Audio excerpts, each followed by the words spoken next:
আজকে আরেকটা জিনিস খুব কষ্ট হচ্ছে আমার, যে জন্মভূমি ভালো নেই। যে জন্মভূমিতে আজকে আবার পানি হয়ে গেছে, হাঁটুর উপরে পানি হয়ে গেছে রাস্তায়। বিভিন্ন অঞ্চলগুলোতে আমাদের পানি হয়ে গেছে, ফেনী, কুমিল্লা। আবার আগের মতো রূপ দেখা দিয়েছে যে আমাদের দেশকে এভাবে কি তারা মানে হত্যা করতে চায় নাকি জানি না। আজকে আবার ফারাক্কা বাঁধের গেট খুলে দিয়েছে সবগুলো সন্ধ্যাবেলা। যে আমাদের দেশে গুড়ি গুড়ি বৃষ্টি হচ্ছে, বঙ্গোপসাগরে নিম্নচাপের বৃষ্টির কারণে কিছুটা পানি বেড়ে গেছে। এখন আজকে আবার গেট খুলে দিয়ে আমাদের বিভিন্ন স্থান, বিভিন্ন অঞ্চল আজকে আবার ডুবে গেছে। যে কালকে বলেছিলাম যে আমি একটা ভিডিওতে আমার অঞ্চলগুলো কিছুটা আলহামদুলিল্লাহ ভালো আছে, এখন পানি কিছুটা কমে গেছে। কিন্তু আজকে ফারাক্কাবাদ গেট খুলে দিয়েছে, এখন আবার আগের মতন রূপ দেখা দিয়েছে।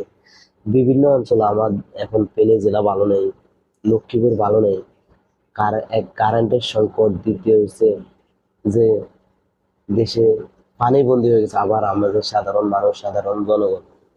সব জায়গায় এখন কক্সবাজার বিভিন্ন অঞ্চলগুলো সবগুলো ডুবে যাচ্ছে। তো এভাবে আমাদের দেশের প্রতি ভাই নৃশংস হত্যা চলতেছে, মানে একটা মানুষকে যেভাবে টর্চার করতেছে না আমাদের দেশকে, এরা নাকি আবার এরকম টর্চার করতেছে। যে টর্চার এটা কি শেষ কবে আমরা জানি না। কিন্তু এভাবে কি আমাদের দেশে প্রতিটা বার পানি দিয়ে, প্রতিটা বার পানি দিয়ে, প্রতিটা বার পানি দিয়ে আমাদের দেশটা ডুবিয়ে দিচ্ছে, বিভিন্ন অঞ্চল ডুবেছে। কয়েকদিন আগে, মাসখানেক বা 15 দিন আগে আমাদের 55 লাখ মানুষ পানি বন্দী ছিল। আল্লাহ রহমতে কিছু নাই, আল্লাহ রহমতে সূর্যের আলোতে বা বিভিন্ন স্থান থেকে পানিগুলো নামে গেছে। এখন আবার আগের মতো রূপ দেখা দিয়েছে, কারো বিভিন্ন একতলা ভবন, কারো বাড়ি, কারো ছাদের উপরে পানি আবার উঠে গেছে। তো এইভাবে এটা শেষ কবে?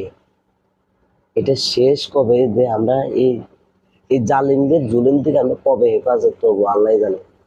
যে একজন মুসলিম কান্ট্রিকে এভাবে মানে মারতেছে, মানে মানে তাদের কিছুতে কিছু হলে তারা ফারাক্কা বেদ ডুবে দেয়, তিস্তার নদীর গেট খুলে দেয়, মানে বিভিন্ন অঞ্চলগুলো ডুবিয়ে দেয়। যেমন আবার সিলেট সুনামগঞ্জে গত 2022 সালে আমাদের সিলেট সুনামগঞ্জ ডুবিয়ে দিছে। এখন আবার 2024-এ এসে আবার সেম কন্ডিশনে, এখন আবার আমার নোয়াখালী, আমার যে শহর, এখন আবার লক্ষ্মীপুর, ফেনী, সব কুমিল্লা সবগুলো জেলা ডুবে যাচ্ছে। এভাবে আর কত? এখন আমরা ইলিশ মাছ দিই নেই, তারা নাকি আমাদের ইলিশ মাছ লাগবে না, তারা না লোকে ইলিশ মাছ ধরে দরকার নাই তাদের। ইলিশ মাছ প্রত্যেকে পায়। তো আমাদের যদি ইলিশ মাছ তোমরা খাইও না, আমাদের ইলিশ মাছের প্রতি তোমরা আবদার করো কেন ভাই?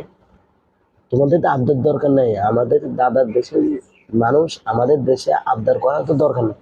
তোমরা ভিডিও বানাচ্ছ যে তোমাদের বাংলাদেশের ইলিশ আমাদের দরকার নেই, দরকার নেই। তো দরকার নেই, তোমাদের মন্ত্রীরা, মিনিস্টাররা আমাদের দেশে আবদার করতেছে যে আমাদের পূজাতে তোমাদের ইলিশ দাও, আমরা আবদার করতেছি। এটা আমরা বলতে চাই, বেড়া কল শোন, যে তোদের তো ইলিশ দিব না, তোরা খাইতে পাস না, তোরা কিভাবে পাঠাবি? তোরা আমরা ইলিশ মাছ দিলে না তোরা খাইবি, আমরা ইলিশ মাছ দিলে না তোরা বিক্রি করবি। কদিন বিদে কান্নাকাটি শুরু করবি, তোদের এই পেঁয়াজ আমাদের দরকার নেই, তোদের পেঁয়াজ তোদের গোডাউনে রাখে পচা।